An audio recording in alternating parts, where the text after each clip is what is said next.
Corán. Bueno, muchas gracias.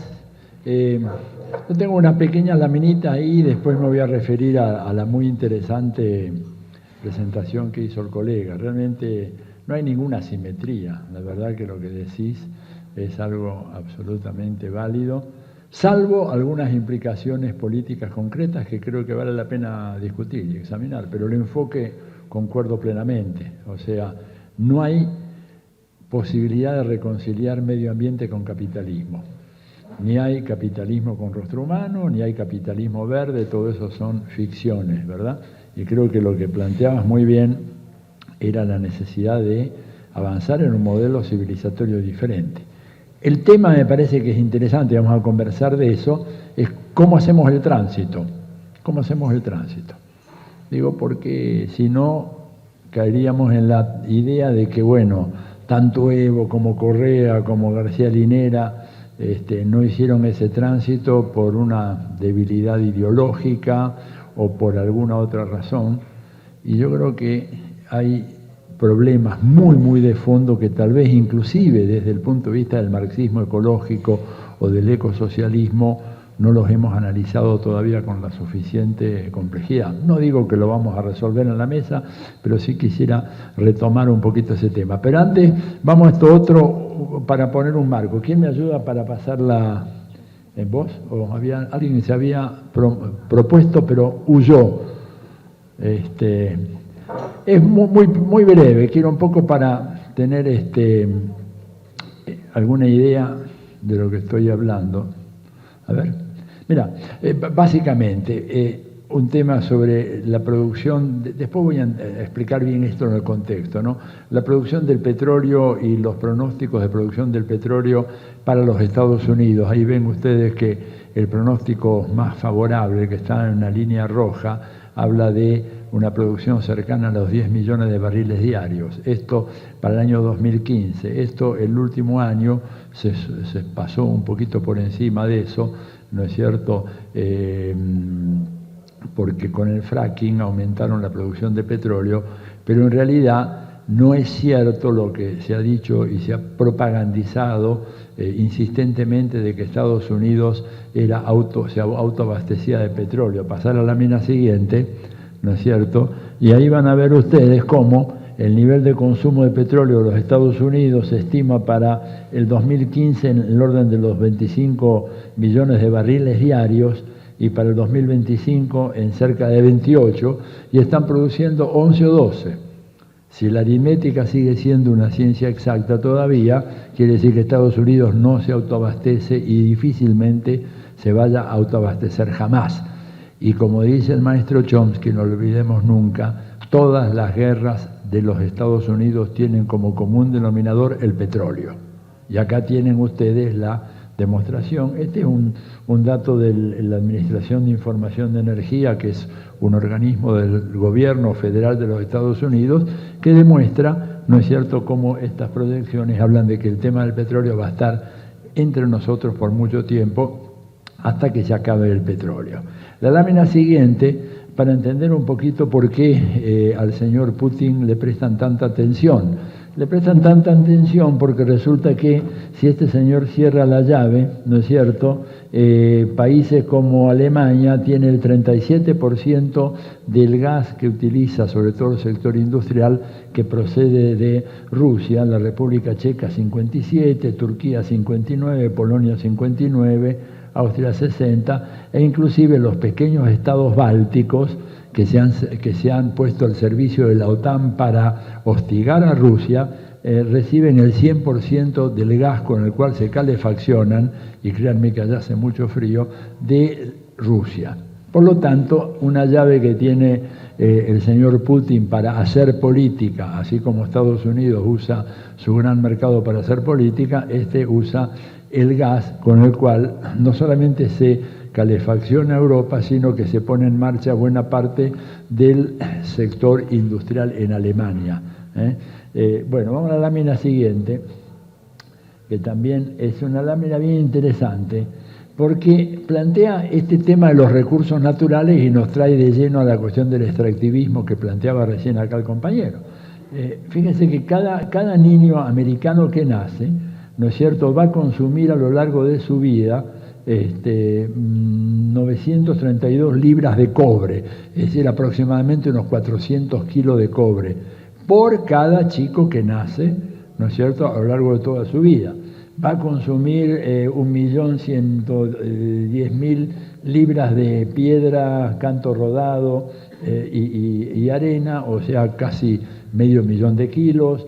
Va a consumir 43.822 libras de otros minerales y metales, o sea, calculen unos 20.000 kilos más. Va a consumir casi 6 millones de pies cúbicos de gas natural. O sea, la absorción de recursos fenomenales que tiene ese patrón de consumo, que es contrario a la naturaleza humana y a la preservación del medio ambiente, es profundamente irracional, es insostenible porque la Tierra es finita, de manera que no es que hay petróleo, mineral de hierro, cobre en cantidades infinitas y que van creciendo. Hay una cierta dotación, una vez que se usó eso ya no hay más, ¿verdad? En total son casi 3 millones de libras de minerales, metales y combustibles que cada niño o cada niña que nace en Estados Unidos va a consumir a lo largo de su vida, lo cual plantea el problema obvio de, bueno, ¿esto es viable? Bueno, pasemos a la lámina siguiente. Bueno, esto fue viable mientras esa gente, por ejemplo, lo de allá arriba, no es el tren de Randazzo, ese de la izquierda, allá, es un tren que sale normalmente de Bombay, en la capital económica de la India. Es un tren normal, no es que hubo una huelga, una manifestación, nada. Yo he visto, la foto no es mía, pero yo he visto trenes así saliendo, ¿no es cierto? Y es gente que en la India vive en condiciones de extrema pobreza, pero que están siendo sometidas a una campaña feroz de publicidad para que adopten el modo americano de vida. Modo americano de vida que puede ser, por ejemplo, pasame la lámina siguiente y después volvemos a esta. El modo americano de vida significaría, por ejemplo, para eso que se bajen del tren.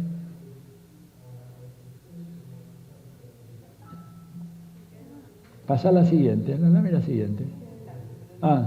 ¿Qué pasó? Se traumó. Siempre pasan cosas de este tipo. Bueno, no importa. La tecnología siempre se revela.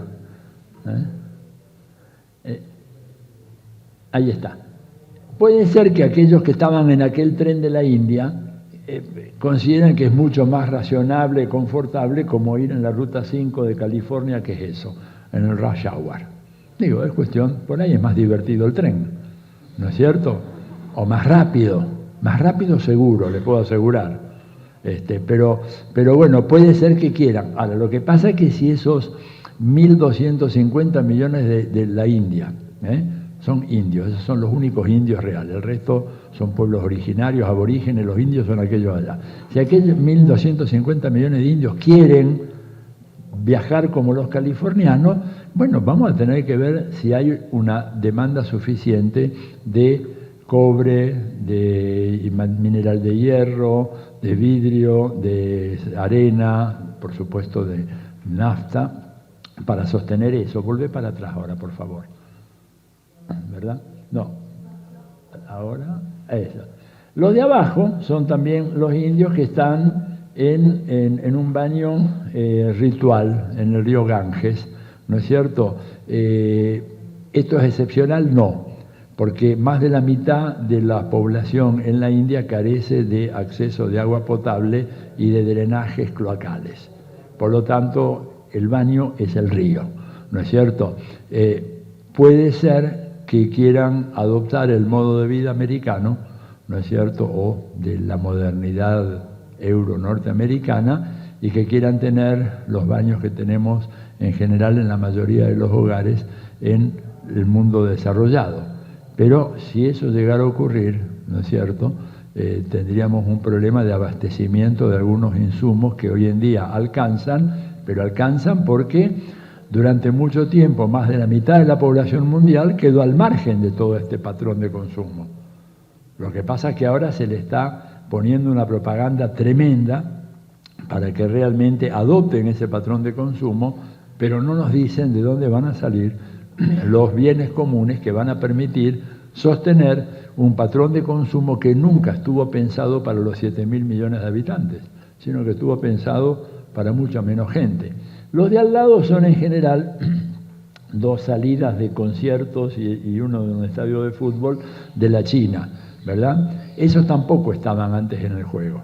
Hace 30 años el nivel de demanda de productos naturales, ¿no es cierto?, de la China era muy, muy baja. China tenía una importación mínima de petróleo. Hoy importa más petróleo China que Estados Unidos.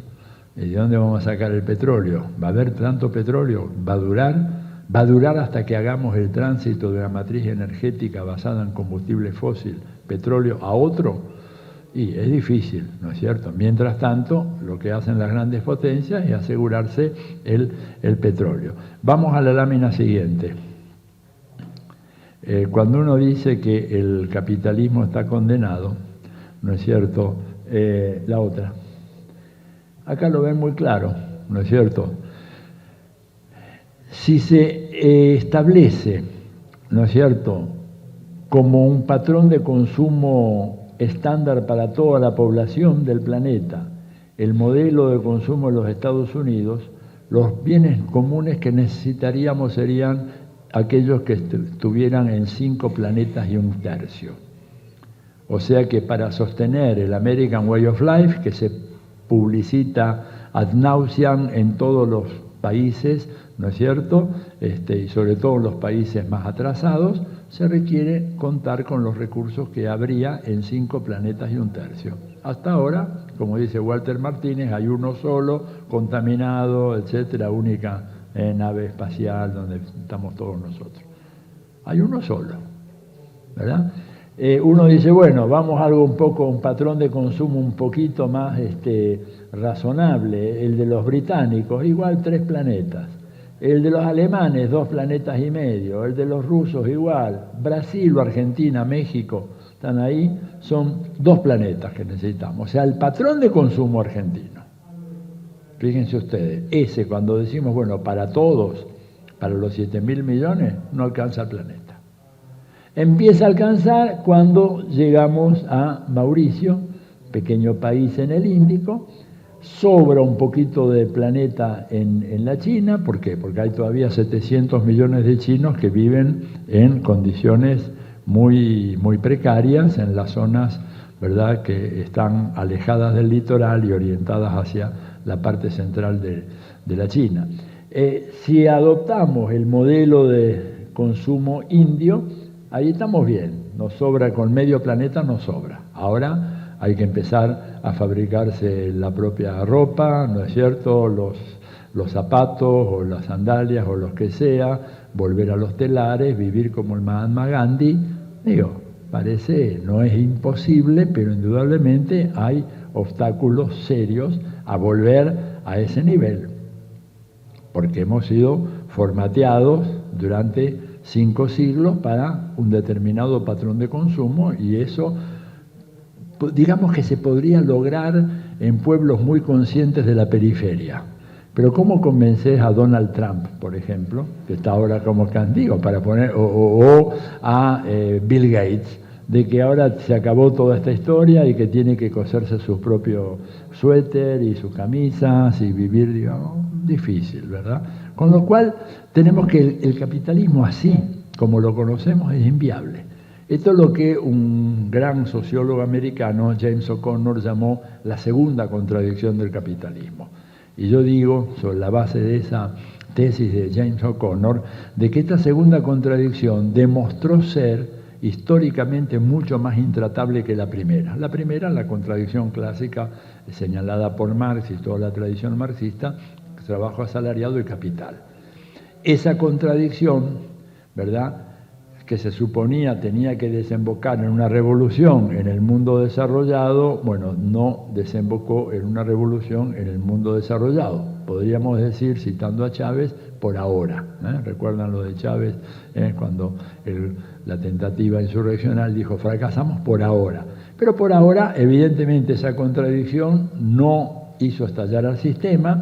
¿Por qué? Bueno, porque la industria cultural del capitalismo y todos los aparatos de hegemonía, toda esta problemática estudiada también por Gramsci, convencieron a los explotados que en realidad no estaban siendo explotados y que en realidad se les estaba dando trabajos y oportunidades, etcétera, etcétera, etcétera. Por lo tanto, esa contradicción no estalló. Pero la segunda contradicción, la de la destrucción del medio ambiente, que muy bien planteó él, la degradación y deterioro de los suelos, la contaminación de las aguas, la desalinización de los mares, todo eso es algo ante lo cual no tiene ninguna eficacia el aparato propagandístico del capitalismo. El río se contaminó y se contaminó. Lo que decías en ese distrito de Perú, ¿cómo era? La Oroya, es un desastre. Hay un documental, creo, de eso que es espeluznante, ver, digamos, lo que se produjo en esa región del Perú, ¿verdad? Y ahí no hay ideología que valga. Por más que tengamos a los mejores publicistas del planeta convenciendo, ¿no es cierto?, que son los que convencen a los trabajadores y a los consumidores en el capitalismo de que estamos en una sociedad libre, que tenemos todos igualdad de condiciones, al medio ambiente no se lo puede engañar de esa manera. Por eso esa segunda contradicción es una contradicción muy fuerte que ha dado lugar a todas estas grandes luchas. Pasa la lámina siguiente, algunas de las que están ahí marcadas en Bolivia, en Perú, ¿no es cierto?, en la Argentina, en tantos lugares. La respuesta ante esto de parte de Estados Unidos ha sido la creación de una red de bases militares, lámina siguiente. Estas son solamente las que hay en Sudamérica, desde Malvinas, que está ahí, ahora la nueva que está en Concón, al norte de Concón en Chile, y todas las demás. Y la lámina siguiente, que pasás por favor, en esa se ven las láminas en Centroamérica, las bases de Centroamérica y el Caribe. La respuesta a Estados Unidos ha sido esa, porque para ellos es la región más importante del mundo, de lejos, mucho más que Medio Oriente, que Europa Central. Tienen que asegurarse esto porque esto es el territorio propio, el famoso patio trasero, que es el que les permite, si esto lo tienen ordenado, proyectar su influencia en el plano internacional. Si esto está en conmoción o hay gobiernos adversarios o gobiernos que no se pliegan a la iniciativa de los Estados Unidos, están en problemas, sobre todo cuando en el Caribe le están abriendo un canal alternativo al de Panamá en Nicaragua, que va a producir una hecatombe ecológica, ¿no es cierto? Sabemos eso, pero que a Estados Unidos no le preocupa la hecatombe ecológica, lo que le preocupa es el hecho de que su canal, el canal de Panamá, prácticamente va a quedar totalmente obsoleto, y le preocupa también que en toda esa zona del Mar Caribe, sobre todo en la parte más cercana a Venezuela, la Armada rusa regularmente haga ejercicios militares conjuntamente con la Armada venezolana, cosa que era absolutamente impensable hasta hace pocos años atrás. Una cosita más, a ver, pasa una lámina. No, bueno, América, sí, por un poquito. ¿Por qué importa tanto América Latina? Bueno, en este sentido, por todas estas cuestiones, ¿no? Algunos le llaman a esto la maldición de la abundancia. El país con la mayor reserva de petróleo, que es Venezuela, no es la región es Medio Oriente, pero a nivel individual, hoy por hoy Venezuela tiene reservas probadas superiores a las de Arabia Saudita, ¿verdad? Grandes reservas de gas y energía hidroeléctrica, entre el 40 y 45% del agua dulce del planeta, con apenas el 7% de la población mundial, y es un mundo muy sediento. Hay más de 1.000 millones de personas que sufren eso que se llama estrés hídrico, ¿verdad?, que tienen grandes dificultades de acceder a agua potable. Hay en nuestra América la mitad de la biodiversidad mundial, sobre todo en la gran cuenca amazónica y subamazónica. 7 de los países productores de minerales estratégicos más importantes del mundo están acá, 80% del litio. En fin, todo eso habla de un potencial inmenso, Y en la lámina siguiente, a este amigo al cual yo citaba ayer, no tan amigo que digamos, ¿verdad?, el señor Brzezinski, en donde él plantea, ¿no es cierto?, cuando presenta el libro el Gran Tablero Mundial, que fue en el año 97 en Nueva York, yo estaba en ese momento de visita en la Universidad de Columbia, ahí lo presentó, y él, el libro aquel que yo les recomiendo leer porque hay que entender cómo funciona la cabeza de un estratego imperial, porque eso además después se traduce en las políticas que hace el gobierno de Estados Unidos. Cuando Brzezinski presenta ese libro, el libro es una prolija revisión de la situación de las diferentes regiones del mundo y los intereses de Estados Unidos en esas regiones. Entonces dice, bueno, en Europa tenemos tal prioridad, en Medio Oriente la prioridad es esta, en Oceanía es esta, en África Meridional tal, en el África Oriental esta otra, en el Ártico esto, prácticamente Asia Central, el Extremo Oriente, y no dice ni una palabra de América Latina. Entonces, un par de ingenuos y yo, los tres que estábamos ahí, latinoamericanos que estábamos ahí ocasionalmente en Colombia, le preguntamos así medio, dígame, pero profesor, usted hace una panorámica perfecta de toda la problemática internacional, para todas las regiones, principales países, y no habla de América Latina. Y la respuesta de él, ¿no es cierto?, muy a tono con su carácter, su forma de ser y su propensión a los desplantes así soberbios, dijo, bueno, pero es que yo tampoco hablo de Oklahoma, ni hablo de Texas, porque ustedes, entiendo por el acento con el cual ustedes me preguntan que no son de acá, que son latinoamericanos, evidentemente el acento nuestro nos delantaba de una manera total. Dije, sí, no, somos del otro lado. Dice, bueno, dice, ustedes no entienden que para Estados Unidos, y nos dijo así, para un policy maker del Departamento de Estado, América Latina, sí, América Latina no es un tema de política exterior, es un tema de política doméstica. Grábense eso, entonces no vengan con estas preguntas que yo las entiendo porque ustedes son de otra cultura, vienen de otra cosa. Pero para nosotros, América Latina no es un tema de foreign policy, es domestic policy. ¿Quedó claro? Así la cosa. Bueno, entonces, en fin, eso daría mucho, pero tengo poco tiempo. Ayer les prometí algo que no lo vieron algunos, pero para ponerlo ahora. Para que vean que no es delirio mío. Acá está el famoso declinómetro de la revista Foreign Policy. Para los que creen que el imperio no está en decadencia, bueno, la revista Foreign Policy es la revista del establishment diplomático junto con Foreign Affairs. Y ellos son los que crean este cosito. Y lo van poniendo todos los números según, ¿no es cierto?, las diferentes áreas, en competencia en tecnológica, en gasto militar, en esto, están básicamente planteando eso. Bueno, yo dejaría acá, pero no puedo sino tomar alguna cosa en relación a lo que decía mi colega recién, que es el tema de, bueno, ¿por qué estos gobiernos de izquierda no salen del extractivismo? Yo diría, históricamente, plantearlo en estos términos. Salvador Allende decía, cuando hace la nacionalización del cobre, en el año 71, pronunció una frase célebre que todavía repercute en los oídos, sobre todo la derecha chilena. La frase decía, el cobre es el sueldo de Chile. El cobre es el sueldo de Chile. Y eso quiere decir de que, más allá de consideraciones ecológicas, ambientales, de todo tipo, de alguna manera, que no sea la manera del saqueo brutal, ¿no es cierto?, pero de alguna manera ese cobre tiene que ser aprovechado. Y creo que Evo Morales es una referencia también en relación al litio. El litio va a ser a lo largo de este siglo el equivalente de lo que el petróleo fue en el siglo XX.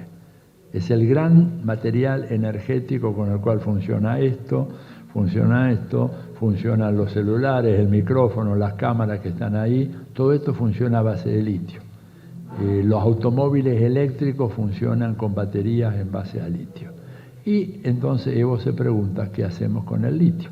Nos sentamos arriba del litio y seguimos manteniendo a los bolivianos en la condición de pobreza extrema en la cual vivieron por siglos, o hacemos algo para utilizar ese recurso, ¿verdad? Aprovecharlo y permitir, con lo que obtenemos de la venta de ese recurso, mejorar las condiciones de vida de nuestra gente. La respuesta de él ha sido, vamos a aprovechar ese recurso y vamos a utilizarlo de la manera más racional y más cuidadosa posible, pero lo vamos a utilizar, no lo vamos a dejar bajo la tierra. Acá yo quería decir, bueno, esto puede ser motivo de discusión en el sentido de decir, bueno, pero ¿de qué manera? Bueno, ahí viene el segundo debate. Pero antes de llegar a este punto, yo les pido que hagamos un simple ejercicio, ¿verdad? Tomemos el caso de otro país como Ecuador, ¿no es cierto?, que examiné un poco más en detalle yo en un libro mío hace poco. Ecuador es un país que está creciendo a una tasa demográfica del 2%. Ecuador tiene hoy 15 millones de habitantes, va a tener en el año 2000, en 25 años más, en el 2040, va a tener 28 millones, probablemente 29 millones de habitantes. Esto quiere decir que cualquier gobierno que tenga interés en estimular y mejorar las condiciones de vida de la población va a tener que construir más escuelas, construir más hospitales, construir más vivienda, construir más caminos, construir más edificios gubernamentales, porque de lo contrario, ¿verdad?, si adoptamos la tesis, como algunos en Ecuador están proponiendo, crecimiento cero, que es una tesis absolutamente reaccionaria, porque el crecimiento cero quiere decir, hoy tenemos, ¿verdad?, 100 kilos de cobre para distribuir entre 14 millones, mañana estos mismos 100 kilos los vamos a distribuir entre 28 millones. Con lo cual, la pobreza, digamos que ahora es mucha, va a ser mucho mayor. Acá hay un enorme desafío práctico que tienen estos gobiernos. El crecimiento demográfico requiere que se plantee una estrategia de crecimiento económico. La pregunta es, ¿hay un tipo de crecimiento no capitalista? Yo creo que sí, que lo hay. ¿Es fácil acceder a ese tipo de crecimiento no capitalista? No. ¿Es fácil cambiar la matriz productiva de estos países? No. La prueba está en que después, por ejemplo, el caso de Venezuela, después de 15 años de revolución bolivariana, Venezuela sigue siendo un país que vive de la renta petrolera. ¿Por qué no cambiaron la matriz productiva? Bueno, porque es una matriz que se forjó a lo largo de 500 años y que para hacer esos cambios, eso no se logra en un breve plazo y mucho menos cuando los gobiernos que están involucrados en esos proyectos cada 2 años tienen que revalidarse en una competencia electoral. Digo, porque reconozcamos que si no hubiera elecciones, si estos países tuvieran 20, 25 años, 30 años, ¿no es cierto?, para cambiar la matriz productiva, al margen de lo que significa la competencia electoral, digo, uno puede hacer un experimento mental, probablemente las cosas serían más sencillas, pero tenés elecciones cada 2 años, con los cuales cada 2 años tenés que mostrar resultados concretos, tangibles, que sean percibibles por la mayoría de la población para que te den el plafón político para que puedas gobernar. ¿Es fácil lograr eso? Es muy, muy difícil. Entonces, a mí me parece que cuando uno hace todas estas críticas, que yo las comparto y creo que, como él dijo, la perspectiva del ecosocialismo y el marxismo ecológico es la perspectiva correcta para analizar esto, pero tenemos que partir luego, desde ese primer diagnóstico de análisis abstracto, a las necesidades inmediatas, concretas que tienen los gobiernos, que tienen que producir ciertos tipos de bienes y que para producir esos bienes tienen que acentuar la utilización de los recursos naturales o de los bienes comunes, que tienen que hacerlo de la mejor manera posible, en la medida que tengan las condiciones tecnológicas. Pero preguntémonos, durante 500 años, la burguesía boliviana preparó un equipo de técnicos y de científicos capaces de utilizar de una manera responsable, ecológicamente responsable, los recursos de ese país? No. ¿Qué remedio, a qué cosa tuvieron que apelar? Y apelar a la tecnología disponible, que es una tecnología que hoy sabemos que es deleteria para el medio ambiente, mientras están gestando un nuevo equipo de gente que está desarrollando una tecnología mucho más amigable. Pero no nos engañemos, esto es un proceso que no se puede resolver de la noche a la mañana. Y además, creo que hay que tener en cuenta de que la idea de que el medio ambiente puede ser preservado, ¿no es cierto?, al margen de la influencia nefasta que puede ejercer la sociedad, es algo que desde la época de la invención de la agricultura, la humanidad estuvo transformando el medio ambiente. ¿Y por qué? Porque somos parte del medio ambiente. Él tiene razón cuando dice la idea, la separación sociedad humana, medio ambiente, es una separación absurda. Somos una especie evolucionada de chimpancé, según lo ha demostrado el amigo Charles Darwin, ¿no es cierto? Y por lo tanto vivimos en este ambiente. O sea, no hay posibilidad de hacer una escisión entre medio ambiente y sociedad humana. Sociedad humana es una especie de chimpancé altamente evolucionada, o no, por ahí son más evolucionados las hordas de chimpancés, que son incapaces de cometer las atrocidades que hemos cometido los humanos, pero somos una especie que se desarrolla dentro de ese medio ambiente. Por lo tanto, no podemos destruir ese medio ambiente porque nos destruimos nosotros mismos. Forma que, por supuesto, el capitalismo parte de la decisión, que viene ya de la cosa cartesiana, el cuerpo, ¿no es cierto?, y el alma, y bueno, la sociedad y la naturaleza como cosas separadas, pero no lo son. Esto plantea entonces el problema concreto: ¿qué hacen los gobiernos que quieren producir una mejor sociedad?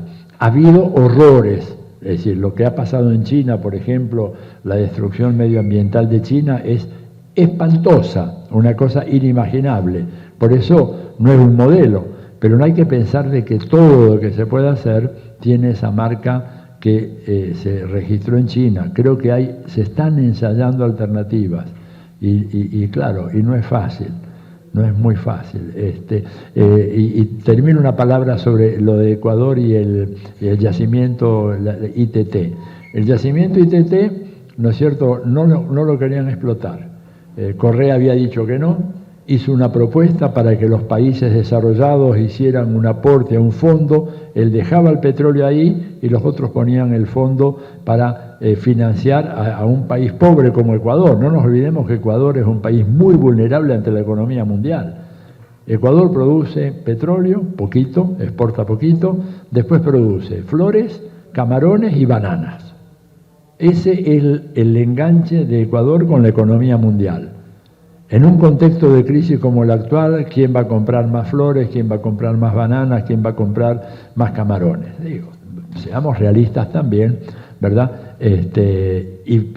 Hagámonos cargo de los problemas concretos de la gestión con que se enfrentan gobiernos de países realmente muy pobres. Bolivia ha sido, después de Haití, el país más pobre de todo el hemisferio americano. Cuando uno va a Bolivia hoy y ve los avances sociales que han tenido Bolivia, realmente son impresionantes.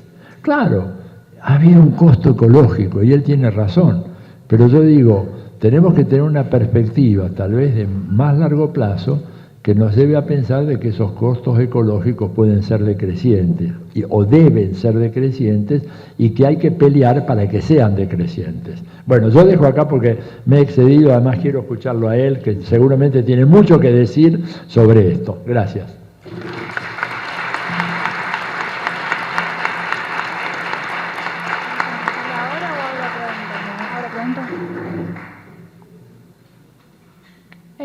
Bueno, abrimos a preguntas. Levantan la mano y vamos a recoger un par de preguntas. Si ustedes recojo, no sé, 5 preguntas y los expositores responden y después, si queda tiempo, reiniciamos las preguntas.